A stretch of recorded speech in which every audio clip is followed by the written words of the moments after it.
I'm Zephyr Hawthorne, a deep-sea welder who survived the first 48 hours of the alien apocalypse. One moment I was fixing pipes on an oil rig, the next I was fighting for my life as the world burned. Aliens in the sky, nukes on the horizon, and me trapped in the middle of it all. This is how I stayed alive when everything went to hell. Before we start the video, let us know what country you are tuning in from in the comment section below. Perhaps we will make a story there. Let's begin.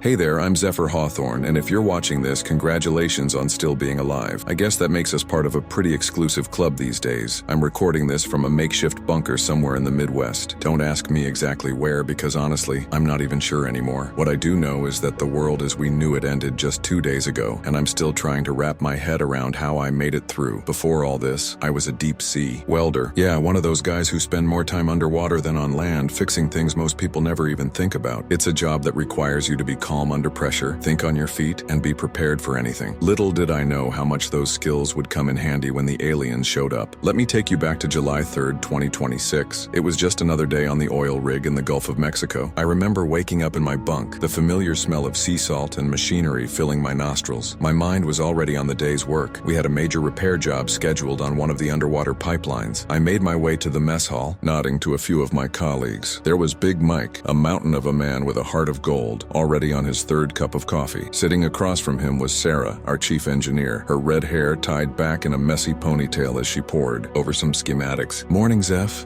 Sarah called out as I grabbed a tray. "You ready for today's dive?" I grunted an affirmative, my brain still not fully online. As ready as I'll ever be. "What's the damage look like?" Sarah slid the schematics over to me as I sat down. "Pressure's been fluctuating in the eastern pipeline. Could be a crack, could be something worse. We need you to get eyes on it and patch it up if possible." I nodded, studying the diagrams as I shoveled scrambled eggs into my mouth. It looked like a straightforward job, nothing I hadn't handled 100 times before, but there was something nagging at the back of my mind, a feeling I couldn't quite shake. "Hey, you guys hear about those weird signals they've been picking up?" Big Mike suddenly asked, his deep voice cutting through my thoughts. Sarah rolled her eyes. "Not this again, Mike. It's probably just some new satellite system or something." "I don't know," Mike insisted. "My cousin works for SETI, you know, the alien hunters. He says they've never seen anything like it." I chuckled, trying to lighten the mood. Maybe ET's finally calling home, huh? Little did I know how close to the truth that joke would turn out to be. As I suited up for the dive, I couldn't help but notice the equipment was acting up. The radio kept crackling with static, and the pressure gauges were all over the place. I mentioned it to our tech guy, Joey, but he just shrugged it off. "Probably just some interference from a solar flare or something," he said, tapping the gauges. "They'll sort themselves out once you're down there." I should have listened to my gut, should have called off the dive, but hindsight's always 20/20, isn't it? The descent into the murky depths was routine at first. The familiar pressure built around me as I sank deeper, the world above fading away. But as I approached the pipeline, things started to get weird. My comm link with the surface began to cut in and out, filled with bursts of static. The water around me seemed to vibrate with an energy I'd never felt before, and then I saw it, a faint pulsing light coming from the seafloor, not far from our pipeline. Curiosity got the better of me. I swam closer, my headlamp illuminating what looked like a metallic object half buried in the silt. It was sleek, unlike anything I'd ever seen before, with strange symbols etched into its surface. As I reached out to touch it, a jolt of electricity shot through my suit, sending me tumbling backward. That's when all hell broke loose. My systems went haywire. Alarms blared in my helmet as my oxygen levels plummeted. I could barely make out Sarah's panicked voice through the static, ordering me to surface immediately. With my heart pounding, I began my emergency ascent, praying I wouldn't get the bends. As I broke the surface, gasping for air, I realized the chaos wasn't limited to underwater. The rig was in a frenzy. Alarms were blaring, and people were running in all directions. Through the fog of my near-death experience, I heard snippets of conversation that chilled. "Military's been mobilized. They're saying it's happening all over the world." I stumbled out of my gear, still trying to process what I'd seen underwater, when Sarah grabbed me by the shoulders. Her face was pale, her eyes wide with fear. "Zeph, thank God you're okay. We need to get to the command center now. Something's happening, something big." As we raced across the rig, I caught my first glimpse of what had everyone so terrified. There, hovering in the sky above the distant coastline, was a massive object that defied explanation. It was like a city floating in the air, dark and imposing against the setting sun. In the command center, we huddled around the screens, watching in horror as similar reports came in from around the globe. New York, London,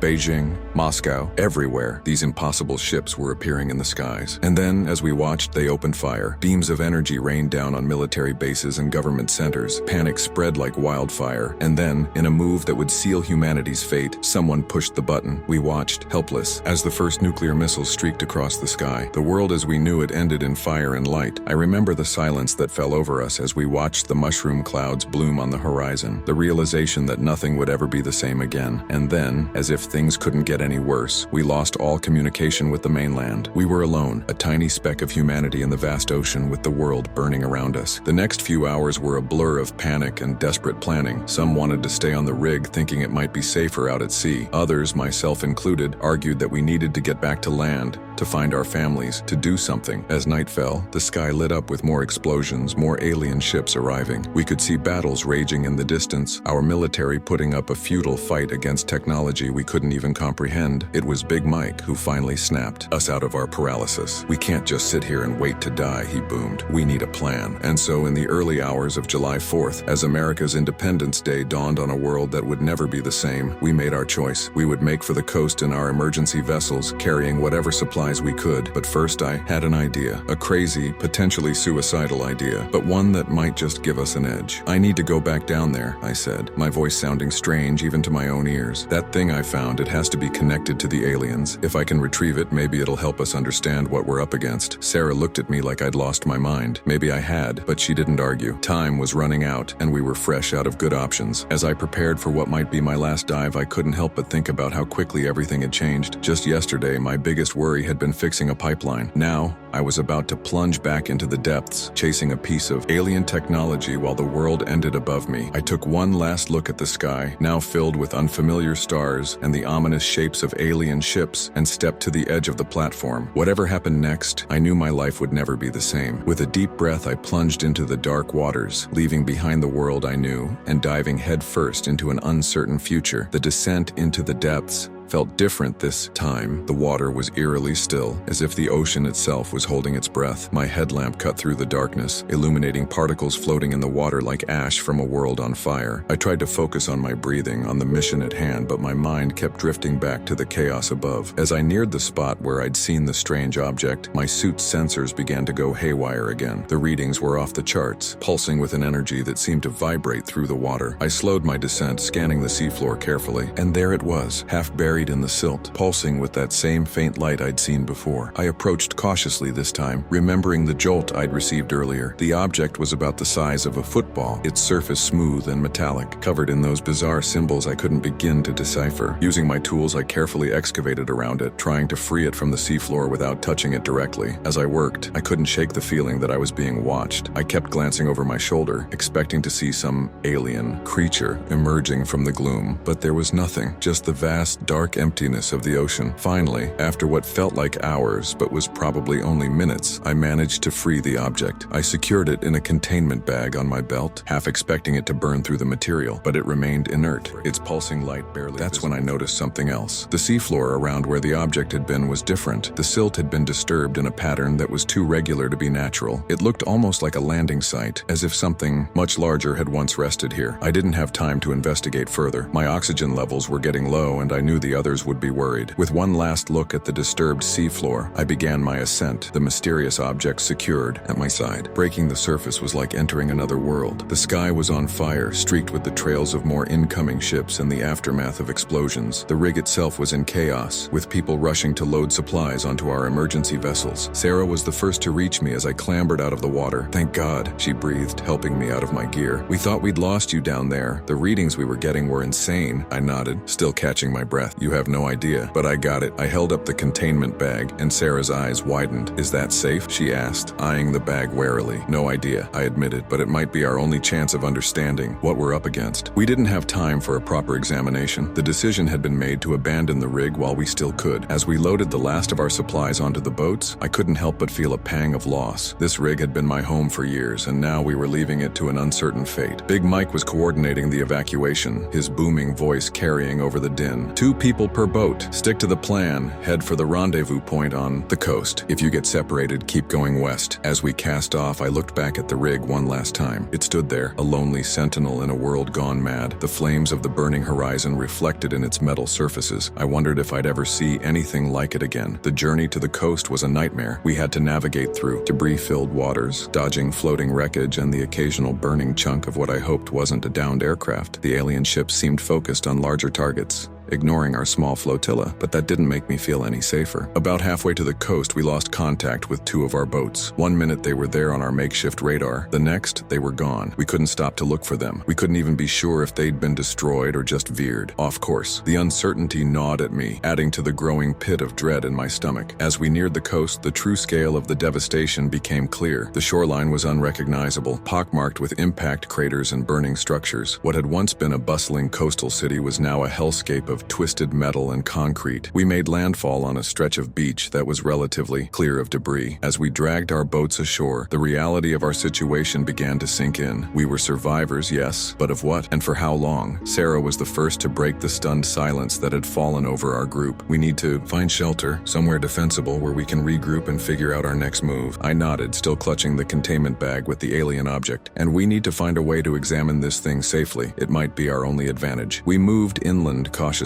our small group of oil rig workers now transformed into refugees in our own country. The streets were eerily empty, littered with abandoned cars and signs of hasty evacuation. Occasionally, we'd hear distant explosions or the ominous hum of alien ships passing overhead. It was as we were making our way through what had once been a residential area that we had our first encounter with other survivors. We heard them before we saw them, a group of people arguing loudly in a house up ahead. Big Mike held up a hand, signaling us to stop. "I'll check it out," he whispered. "You all stay here and be ready to run if things go south." We watched anxiously as Mike approached the house, his hands raised to show he wasn't a threat. There was a tense moment of silence, then we heard his deep laugh. "It's all clear," he called back to us, "and you're not going to believe who I found." As we approached the house, a familiar face stepped out onto the porch. It was Joey, our tech guy from the rig. Somehow, he'd made it to shore before us. "You beautiful bastards," Joey said, his voice cracking with emotion. I thought I was the only one who made it. The reunion was bittersweet. Joey had made it to shore with one of the boats we'd lost contact with, but the other was still unaccounted for. He'd found this house abandoned and had been trying to get its ham radio working to pick up any emergency broadcasts. As we settled into the house, barricading the windows and taking stock of our supplies, I finally had a chance to examine. Joey rigged up a makeshift containment field using some equipment he'd salvaged, and we gathered around to study it. The object was even stranger up close. Its surface seemed to shift and change as we watched, the symbols rearranging themselves in patterns that made my head hurt if I looked at them too long. "It's some kind of data storage device, I think," Joey said, running a scanner over it. "But the technology is so far beyond anything I've ever seen. It'd be like a caveman trying to understand a smartphone." Sarah leaned in closer, her face illuminated by the object's pulsing light. "Can you access any of the data?" Joey shook his head. "Not yet, but give me some time and I might be able to rig up an interface. If we can crack this thing, who knows what we might learn about the invaders." As night fell, we took turns keeping watch. From the second floor windows, we could see more ships arriving, their massive forms blotting out the stars. The distant sound of explosions had become a constant backdrop, punctuated occasionally by strange, unearthly noises that set our teeth on edge. I found myself on watch with Sarah around midnight. We sat in silence for a while, watching the apocalyptic light show on the horizon. "Do you think we have a chance?" Sarah finally asked, her voice barely above a whisper. I thought about the alien object, about the skills and determination of our little group, about the human capacity for survival against all odds. "I don't know," I answered honestly, "but I do know we're not going down without a fight." As if in response to my words, a piercing alarm suddenly blared from Joey's equipment. We rushed downstairs to find him staring wide-eyed at his screens. "I've picked up a transmission," he said, his fingers flying over the keyboard. "It's weak, but it's definitely not alien. I think it's from the military." We huddled around, listening to the crackly, distorted message. Most of it was unintelligible, but a few phrases came through clearly. "Survivors, regroup, Colorado, Project Nightfall." As the transmission faded back into static, we looked at each other, a spark of hope kindling in our eyes. We weren't alone. There were other survivors out there, maybe even an organized resistance. But as I looked out the window at the alien ships looming over the burning horizon, I knew that reaching Colorado would be a journey fraught with dangers we could scarcely imagine. The world had changed overnight, and we would have to change with it if we wanted to survive. I felt the weight of the alien object in my pocket, its strange energy pulsing against my leg. Whatever secrets it held, whatever challenges lay ahead, one thing was was clear. Our fight was just beginning. The decision to head for Colorado wasn't an easy one. We spent hours debating, weighing our options, and trying to make sense of the fragmented transmission we'd received. In the end, it was the promise of Project Nightfall that tipped the scales. None of us had any idea what it meant, but it sounded like our best shot at finding some organized resistance. We spent the next day preparing for the journey. Joey worked tirelessly on the alien object, trying to glean any information he could from it. Sarah and Big Mike took stock of our supplies and planned our route. I found myself on scavenging duty, venturing out into the devastated city to gather whatever useful items I could find. The streets were like something out of a nightmare. Abandoned. Cars littered the roads, some still with their doors open as if their occupants had fled in a panic. The buildings were eerily silent, many of them damaged by the initial attacks. As I moved from store to store, grabbing canned food, water, and any tools that might be useful, I couldn't shake the feeling of being watched. It was during one of these scavenging runs that I had my first close encounter with the aliens. I was raiding a hardware store when I heard a sound that made my blood run cold. It was a low, pulsing hum, unlike anything I'd ever heard before.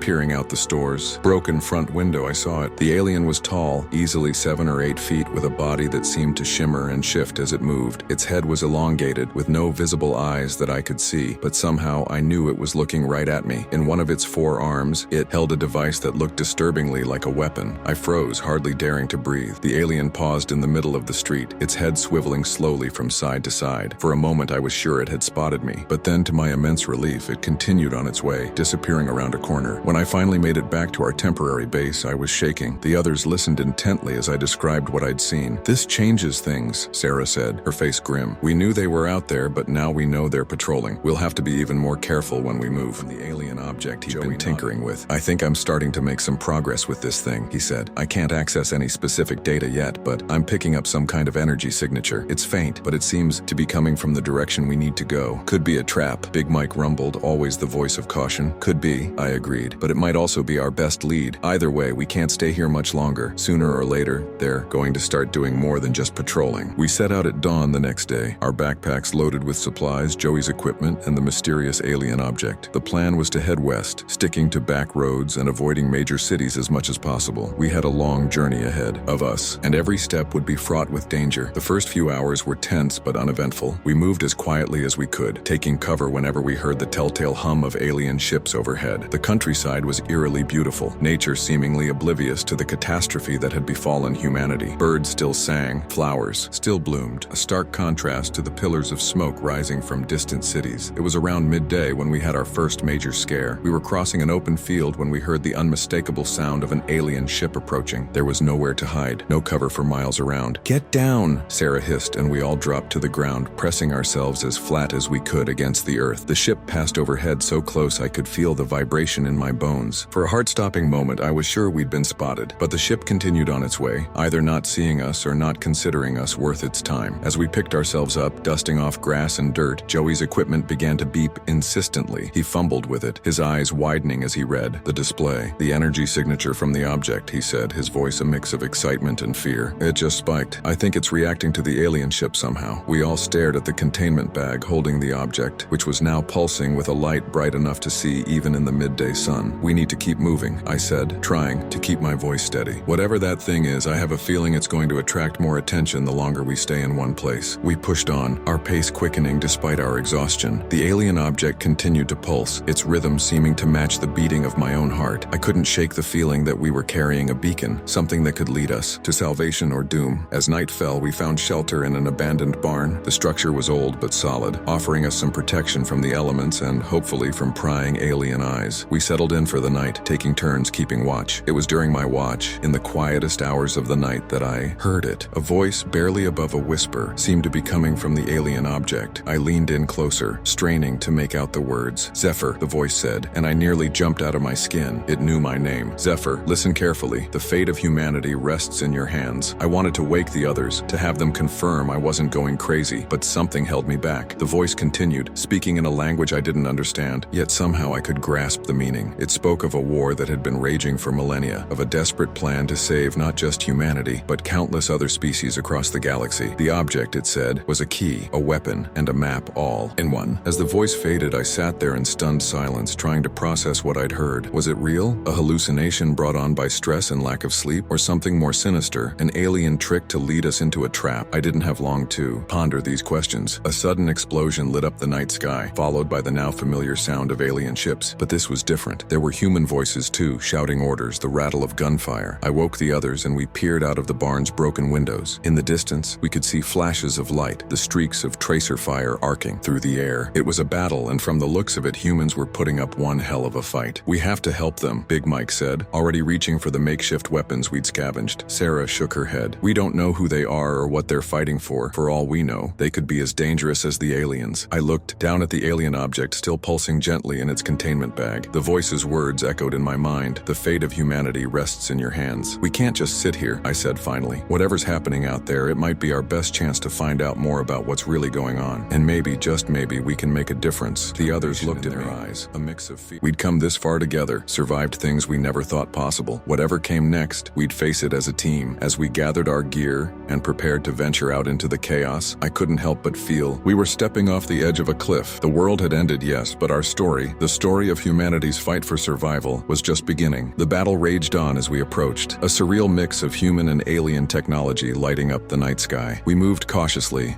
using the cover of abandoned vehicles and debris to get closer without being spotted. As we neared the front line, we could make out more details. The human forces were a ragtag group, some in military uniforms, others in civilian clothes. They were using a mix of conventional weapons and what looked like salvaged alien tech. The aliens, for their part, seemed to be struggling with the humans' guerrilla tactics. Their advanced technology was formidable, but the humans' unpredictability and knowledge of the terrain were proving to be significant advantages. We were trying to figure out how to make contact with the human forces without getting ourselves shot when Joey's equipment started going haywire again. The alien object was pulsing more intensely than ever, vibrating with an energy we could feel in our bones. Guys, Joey said, his voice tight with tension, I think it's trying to tell us something. Before any of us could respond, a blinding light erupted from the object, shooting straight up into the sky like a beacon. For a moment, everything seemed to freeze. The battle paused, both humans and aliens turning to look at the source of the light. Then all hell broke loose. The aliens let out a shriek that made my skin crawl, and suddenly we were the center of attention. Alien weapons fire started peppering our position, while shouts from the human lines indicated they'd spotted us too. Run! I yelled, grabbing the containment bag with the object and sprinting towards the human lines. The others followed close behind, zigzagging to avoid the alien fire. As we ran, I could hear the human forces providing covering fire. A gap opened in their lines and a voice shouted, "This way! Move your asses!" We didn't need to be told twice. We dove through the gap, rolling into a hastily dug trench. As I caught my breath, I found myself face to face with a grizzled soldier, his face streaked with dirt and blood. "You the ones with the alien tech?" he asked, eyeing the containment bag. I nodded, still too winded to speak. "Well, congratulations," he said with a grim smile. "You just became the most important people in what's left of the world. Welcome to the Resistance." The next few hours were a blur of chaos and adrenaline. The soldier who'd welcomed us to the Resistance, a tough-as-nails woman named Colonel Harper, quickly ushered us away from the front lines. As we moved through their makeshift base, I couldn't help but marvel at the ingenuity of these survivors. They'd cobbled together a functioning command center using a mix of military equipment, civilian tech, and what looked like repurposed alien gear. Colonel Harper led us to a reinforced bunker deep within their compound. As the heavy doors sealed behind us, cutting off the sounds of battle, she turned to face us with a piercing gaze. "All right, let's see what all the fuss is about," she said, gesturing to the containment bag I was still clutching. I hesitated for a moment, then carefully placed the bag on a nearby table. As I opened it, the alien object inside pulsed with an eerie light, casting strange shadows around the room. Colonel Harper leaned in for a closer look, her face a mask of curiosity and caution. "We've been picking up strange energy readings for days, but nothing like this. Where did you find it?" I explained about my dive on the oil rig, the strange encounter underwater, and our journey since then. As I spoke, Joey chimed in with his observations about the object's behavior and the energy signatures he'd detected. The colonel listened intently, her expression growing more serious with each passing moment. When we finished, she was silent for a long moment. moment, her eyes never leaving the pulsing object. "You may have just handed us the key to winning this war," she said finally, "or you've brought the instrument of our final destruction. Either way, we need to figure out what this thing is and fast." She turned to Joey. "You tech guy, how quickly can you set up your equipment? We need to start analyzing this thing yesterday." Joey nodded, already unpacking his gear. "Give me an hour, and I'll have a basic scan running. But to really understand this thing, we're going to need more advanced equipment." "You'll have whatever you need," Colonel Harper assured him. "In the meantime, the rest of you should get some rest. You look like you've been through hell. As much as I wanted to stay and help Joey, exhaustion was catching with a few cots. As I lay down, my mind was racing with everything that had happened. The alien object, the voice I'd heard, the battle we'd stumbled into. It all felt like some surreal dream. I must have dozed off because the next thing I knew, I was being shaken awake by Sarah. Her face was pale, her eyes wide with a mix of excitement and fear. "Zeph, you need to see this," she said urgently. I followed her back to the command center where Joey was hunched over his equipment, surrounded by a group of resistance technicians. The alien object was now suspended in some kind of energy field, pulsing more intensely than ever. "What's going on?" I asked, still groggy from sleep. Joey looked up, his eyes bright with excitement. "We've made a breakthrough. This thing, it's not just a piece of alien tech. It's a communication device, a map, and a weapon all rolled into one, and it's been waiting for us." He pulled up a holographic display, showing a complex web of energy signatures and data streams. "See this?" he said, pointing to a pulsing node at the center of the web. "That's us, and these," he gestured to a series of smaller nodes branching out from the center. "These are other resistance cells. The device is connecting them all, creating a network we never knew existed." Colonel Harper stepped forward, her face grim. "And it's not just connecting our forces. It's giving us intel on the aliens, their movements, their weaknesses, but there's a catch." She nodded to Joey, who pulled up another display. This one showed a countdown timer, slowly ticking away. "The device is building up to something," Joey explained. "We're not sure what, but based on the energy readings, it's going to be big. And whatever it is, it's happening in less than 48 hours. The room fell silent as the implications sank in. We had stumbled upon what could be humanity's last hope, but we were racing against a clock we didn't fully understand. Colonel Harper was the first to break the silence. "All right, people, we've got work to do. I want every available resource focused on decoding this device. And you," she turned to me, "I need you to tell me everything you remember about where you found this thing. Every detail, no matter how small." As I recounted my underwater encounter for what felt like the 100th time, I couldn't shake the feeling that we were missing something crucial. The voice I'd heard from the device, the one that had known my name, kept echoing in my mind. Suddenly, an idea struck me. "Colonel," I interrupted myself mid-sentence, "I think I need to go back down there." The room fell silent again, all eyes turning to me. "Back to the oil rig?" Colonel Harper asked, her eyebrows raised. I nodded. There was something else down there, something bigger. "I think this device," I gestured to the pulsing object, "I think it's just a piece of a larger whole, and if we're going to figure out what's coming in the next 48 hours, we need to see the rest of it." The colonel considered this for a long moment, her eyes narrowed in thought. Finally, she nodded. "It's a risk, but it might be our best shot. But you're not going alone. I'm assigning a team to go with you." As the command center burst into activity, preparations being made for our underwater mission, I couldn't help but feel a mix of excitement and dread. We were diving back into the unknown, quite literally, and the fate of humanity might rest on what we found beneath the waves. The next few hours were a whirlwind of activity. The Resistance had access to technology I'd never seen before, a mix of military-grade equipment and reverse-engineered alien tech. They outfitted us with advanced diving suits that made my old gear look like a child's toy. Our team consisted of myself, Sarah, who refused to let me go without her, 2 Resistance divers named Alex and Maya, and a tech specialist called Ravi. As we prepared to leave, Joey approached me, his face serious. "I've modified the containment field for the device," he said, handing me a small glowing cube. "It should help us detect any similar energy signatures underwater. But Zeph," he paused, his voice dropping, "be careful down there. This thing, it's not just a piece of technology. I think it's alive in a way we don't understand yet." I nodded, tucking the cube securely into my dive suit. As we boarded the high-speed submersible that would take us back to the oil rig, I couldn't shake the feeling that we were heading towards a point of no return. The journey to the rig was tense. We traveled mostly underwater to avoid detection by alien patrols, surfacing only briefly for air and to get our bearings. As we neared the coordinates of the rig, my heart sank. The once towering structure was now a twisted wreck, barely visible above the waves. "My God," Sarah whispered beside. "Nigga, what happened? Looks like the aliens didn't want to leave any loose ends." Grimly, Alex, one of the Resistance. As we prepared to dive, I activated Joey's modified containment cube. Immediately, it began to pulse, emitting a soft blue light that seemed to pierce the murky water. "That's our beacon," I said to the team. "Follow me and stay close. We don't know what we're going to find down there." We plunged into the depths, the advanced suits allowing us to descend much faster than I'd been able to before. As we neared the seafloor, the cube's pulsing intensified, guiding us towards the spot where I'd first encountered the alien device. But what we found there made my blood run cold. The seafloor had been transformed, where before there had been a small, half-buried object. Now there was a massive structure easily the size of a football field. It pulsed with the same eerie light as our smaller device, but on a scale that was hard to comprehend. "What is that thing?" Maya's voice crackled through our comms. Before I could answer, the structure began to move. Sections of it shifted and realigned, forming what looked like an entrance. And from that entrance emerged a figure that defied description. It was alien, that much was clear, but unlike anything we'd seen before. It moved with a fluid grace that seemed impossible underwater, its body shimmering with bioluminescent patterns. As it approached us, I felt a presence in my mind, a voice that wasn't quite words. "Zephyr," it said, the same voice I'd heard from the smaller device. "You have returned. Good. There is much to do, and little time." I tried to speak, but the words caught in my throat. The alien seemed to understand anyway. "Your world stands on the brink," it continued. "The invaders you face are but the vanguard of a force that has consumed countless civilizations. But you,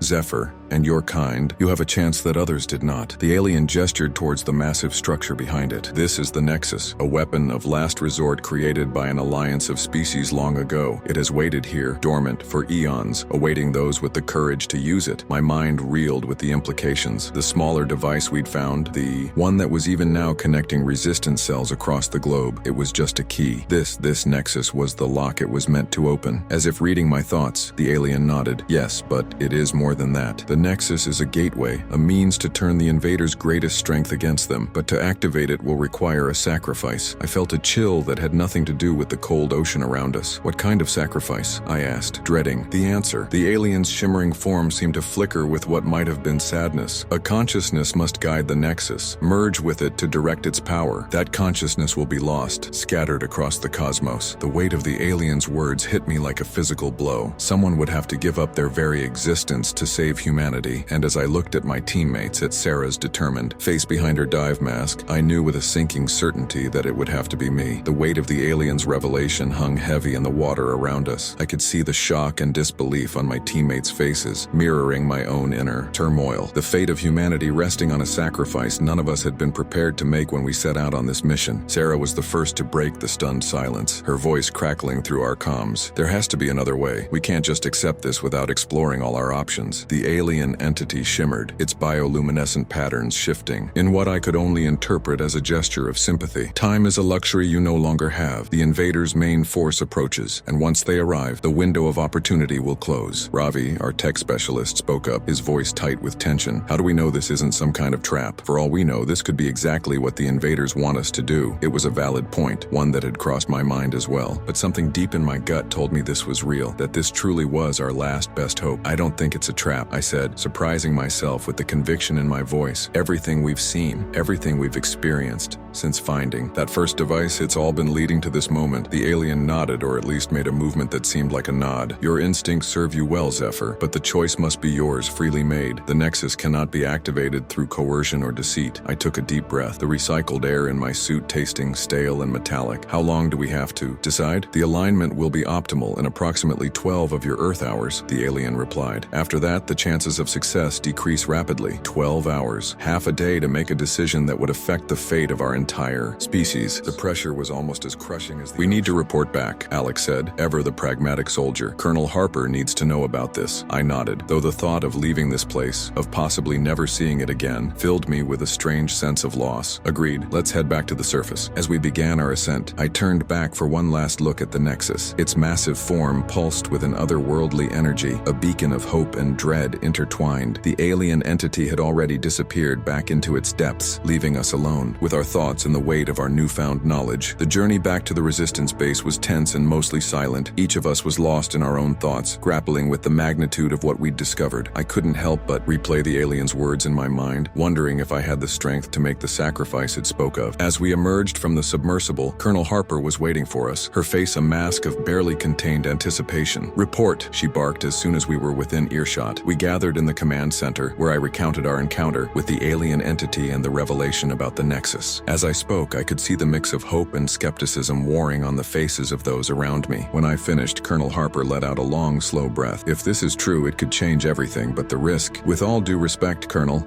I interrupted, surprising myself with my boldness. "We're already at risk of losing everything. This might be our only chance to turn the tide." The colonel fixed me with a hard stare, but I saw a glimmer of something like approval in her eyes. "You're right, of course, but we're not making this decision alone. I'm calling an emergency meeting of all resistance cell leaders. We need to decide our next move together." The next few hours were a flurry of activity. As the resistance scrambled to organize a global video conference, I found myself pulled in multiple directions. Technicians wanted to debrief me on every detail of the Nexus. Strategists peppered me with questions about potential military applications, and through it all, I could feel the weight of the impending decision pressing down on me. It was during a rare moment of quiet that Sarah found me, standing alone in a corner of the command center, staring at the alien device we'd brought back from the oil rig. She didn't say anything at first, just stood beside me, her presence a comforting anchor in the storm of uncertainty. "You're thinking of volunteering, aren't you?" she finally said, her voice barely above a whisper. I nodded, not trusting myself to speak. Sarah let out a shaky breath. "I thought so. I saw it in your eyes when the alien was explaining about the sacrifice. You've always been too damn noble for your own good, Zeph." I turned to look at her, seeing the mix of pride and pain in her eyes. "Someone has to do it, Sarah, and I'm the one who found the device, who heard its voice. It feels like it's meant to be me." She reached out and gripped my hand, her fingers intertwining with mine. "I know, and as much as I hate it, as much as it terrifies me, I understand. Just promise me you won't make the decision lightly. Promise me you'll consider every other option first." I squeezed her hand, feeling a lump form in my throat. "I promise." Our moment was interrupted by Colonel Harper's voice calling everyone to attention. The video conference was about to begin. The next hour was unlike anything I'd ever experienced. Dozens of faces filled the screens around us, resistance leaders from every corner of the globe. Some I recognized from news reports of the time. Before the invasion, others were completely unknown to me, but all shared the same look of grim determination. Colonel Harper laid out the situation, explaining what we'd discovered about the Nexus and the choice that lay before us. As she spoke, I could see the mix of hope and skepticism playing out across the faces on the screens. Questions flew fast and furious. How could we trust this alien entity? What if this was an elaborate trap by the invaders? And even if it wasn't, could we justify sacrificing one of our own on the word of an unknown alien species? I found myself speaking up, describing in detail my experiences with the alien device, the voice I'd heard, the sense of purpose I'd felt. As I spoke, I could see the doubt in some faces begin to give way to cautious hope. Finally, after what felt like hours of debate, a consensus began to emerge. We would proceed with the plan to activate the Nexus, but only if a volunteer could be found to merge with it. No one would be ordered to make that sacrifice. As the meeting concluded, I felt a strange sense of calm settle over me. The path ahead was clear, even if it led to my own oblivion. I stepped forward, my voice steady, as I addressed the room and the faces on the screens. "I volunteer," I said simply. A mix of protests and solemn nods of approval. Colonel Harper raised her hand for silence, then fixed me with a penetrating stare. "Are you sure about this, Hawthorne? Once we start this process, there may be no going back." I nodded, feeling the weight of destiny settling on my shoulders. "I'm sure, Colonel. It has to be me." The next few hours passed in a blur of preparation. As the resistance mobilized for what could be our final push against the invaders, I found myself at the center of a whirlwind of activity. Scientists and technicians worked to modify my dive suit, integrating it with the alien technology we'd recovered. Strategists briefed me on the global situation, painting a picture of the massive alien fleet that was even now approaching Earth. Through it all, I couldn't shake the feeling that I was living on borrowed time. Every conversation felt like it could be my last. Every familiar face a memory I wanted to burn into my mind before I left it all behind. As the deadline approached, I found myself standing on the deck of the ship that would take us back to the Nexus. The night sky above was alive with the lights of battling ships, human and alien alike. It was a stark reminder of what we were fighting for, of why this sacrifice was necessary. Sarah approached me, her eyes shining with unshed tears. "It's time," she said softly. I nodded, unable to find the words to express everything I was feeling. Instead, I pulled her into a tight embrace, trying to convey in that single gesture all the things left unsaid between us. As we broke apart, I saw Joey approaching, carrying the alien device we'd first discovered. It pulsed with an intense light, as if it too knew the magnitude of what was about to happen. "It's ready," Joey said, his voice thick with emotion. "Once you're down there, this will interface with the Nexus and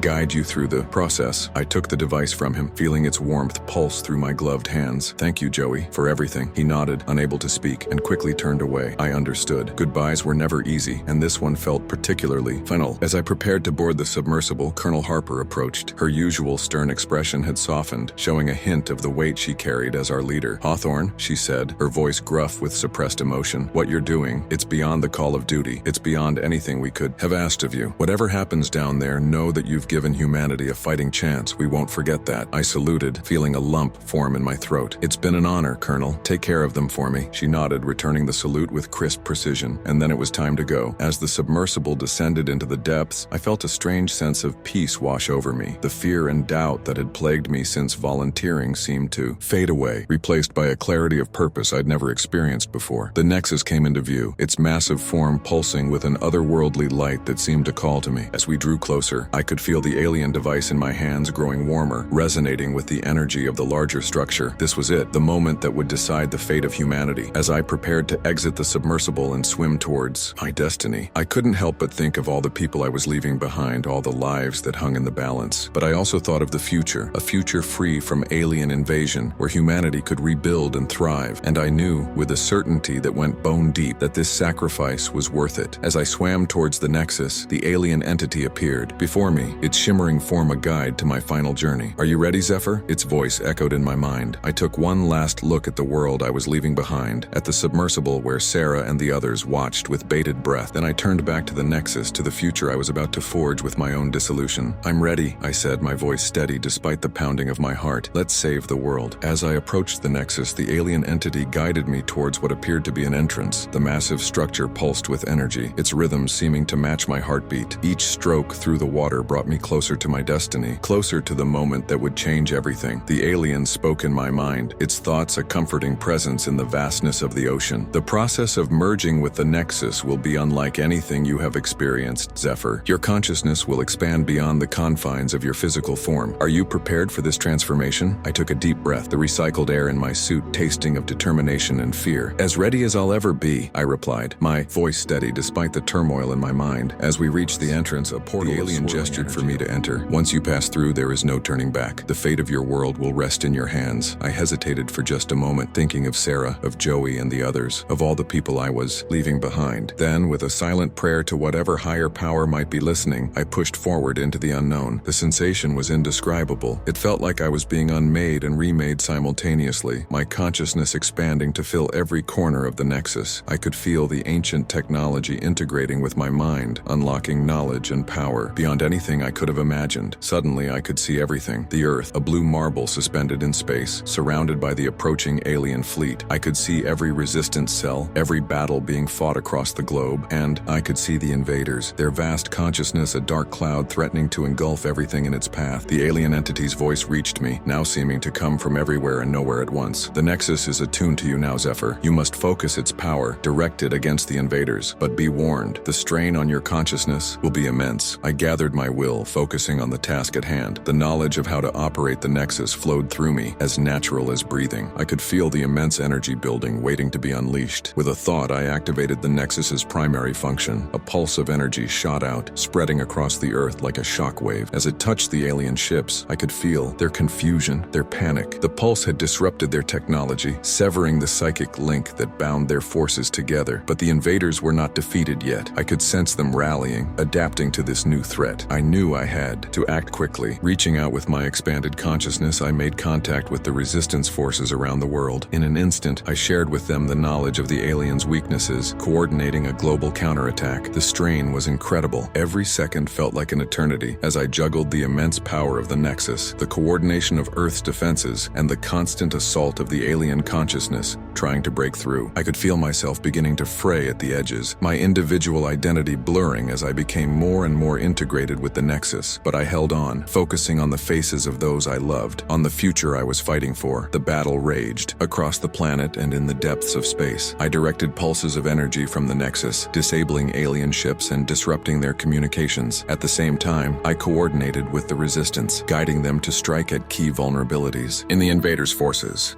Hours passed, or maybe it was days. Time had lost all meaning in this state of expanded consciousness, but slowly, inexorably, the tide began to turn. I could feel the alien invasion force weakening, their once unified minds splintering under the combined assault of the Nexus and humanity's desperate defense. Victory was within reach, but I knew the final push would require everything I had left. Gathering the last reserves of my strength, I prepared for one final massive pulse from the Nexus. This would be all or nothing, a blast of energy that would either drive the invaders from our solar system or burn out the Nexus and my consciousness with it. As I channeled the energy, focusing it into a single, coherent beam, I allowed myself one last moment of individual thought. I thought of Sarah, of the life we might have had in a world without alien invasions. I thought of Joey and his brilliant mind, of Colonel Harper and her unwavering determination. I thought of all the people across the earth fighting for their homes, their families, their future. With a final surge of will, I released the pulse. The energy lanced out from the Nexus, cutting through space like a blade of pure light. It struck the heart of the alien fleet, and I felt their collective consciousness recoil in shock and pain. For a moment, everything hung in the balance. Then, like a dam breaking, the alien force began to crumble. Ship after ship winked out of existence, fleeing or destroyed. The psychic presence that had loomed over the earth like a storm cloud began to dissipate. As the last of the invaders retreated, fleeing back to the depths of space, I felt a surge of triumph. We had done it. Against all odds, humanity had survived, but my victory was short-lived. As the alien threat receded, I could feel myself beginning to fade. The strain of channeling the Nexus's power had taken its toll. My consciousness, stretched to its limits, was starting to unravel. The alien entity's voice reached me one last time, a whisper in the vastness of my expanded mind. You have succeeded, Zephyr. Your world is safe, but now you must let go. Your consciousness will disperse. I felt a moment of fear, of regret for the life I was leaving behind, but it was quickly replaced by a sense of peace. I had done what I set out to do. Humanity would survive, would have a chance to rebuild and thrive. As my consciousness began to disperse, spreading out into the universe, I focused on one last message. With the last of my strength, I reached out to the resistance base, to Sarah and the others who had been with me on this journey. We did it. I sent, my thoughts growing fainter by the second. The invaders are gone. Earth is safe. I'm sorry I couldn't come back, but know that I don't regret my choice. Live well, all of you. Build the future we fought for. And with that, I let go. My individual self faded away, merging with the vast expanse of the cosmos. But as my consciousness dispersed, I felt a sense of connection to everything, to every star and planet, to every living being across the universe. In my final moments of awareness, I saw flashes of the future. I saw Earth rebuilding, humanity coming together in the aftermath of the invasion. I saw the seeds of a new civilization, one that would reach out to the stars not in fear, but in hope and curiosity. And I saw Sarah standing on a hill overlooking a city being rebuilt. In her arms, she held a child, and as she looked up at the stars, I felt her whisper my name. Then, like a fading dream, it was gone. I was gone, and yet I was everywhere. My journey as Zephyr Hawthorne had ended, but in a way, a new journey was just beginning. In the years that followed, the story of the deep-sea welder who saved humanity would be told and retold. Some would call it a myth, others a legend. But for those who had been there, for Sarah and Joey and Colonel Harper, it would always be a reminder of the power of sacrifice, of the strength that can be found in the darkest of times, and somewhere, in the vast expanse of the cosmos, a spark of consciousness that had once been Zephyr Hawthorne drifted among the stars, watching over the world he had given everything to save. As my consciousness dispersed into the cosmos, I thought that was the end of my story. But as it turns out, the universe had other plans. I can't explain how or why, but some fragment of my awareness remained intact, drifting through the vast expanse of space. And now, somehow, I find myself able to communicate once again, to share what I've seen and experienced since that fateful day when I merged with the Nexus. At first, it was chaos. My thoughts, memories, and very essence seemed to scatter like dust in the wind. I lost all sense of self, of time, of existence. But slowly, gradually, I began to coalesce. Not into a physical form, but into something else, something I still don't fully understand. I became aware of the universe in ways I never could have imagined as a human. I could perceive the intricate dance of galaxies, the birth and death of stars, the subtle threads of dark matter weaving through it all, and I could see Earth, a tiny blue marble that now seemed so far away, yet remained the center of my concern. As my awareness grew, I began to notice something strange. Threads of energy, similar to what I had experienced in the Nexus, stretched across the cosmos. They were faint, almost imperceptible, but they were there, and they all seemed to lead back to Earth. Curious, I followed these threads. As I did, I began to hear voices, whispers of thought and emotion. At first, they were indistinct, a cacophony of human consciousness. But as I focused, I could pick out individual voices, and to my shock, I recognized some of them. Sarah's voice was the first I could clearly distinguish. Her thoughts were a mix of grief and determination. I could sense her working tirelessly to help rebuild, to ensure that the sacrifice made to defeat the aliens wasn't in vain. And beneath it all, a current of love and longing that made my non-existent heart ache. Joey's mind was a whirlwind of ideas and calculations. He was studying the alien technology left behind, working to unlock its secrets. I could feel his excitement at each new discovery, tempered by a deep sense of responsibility. He was determined to use this knowledge to benefit humanity, not to create new weapons of destruction. Colonel Harper's thoughts were focused and disciplined as always. She was coordinating the global rebuilding rebuilding efforts, navigating the complex politics of a post-invasion world. But beneath her steely exterior, I sensed a weariness, a longing for the peace she had fought so hard to achieve. As I listened to these familiar voices, I realized something incredible. The Nexus hadn't just dispersed my consciousness, it had connected me to the collective unconscious of humanity. I was still linked to Earth, to the people I had given my life to protect. But this connection wasn't limited to those I had known. As I grew more attuned to this new state of being,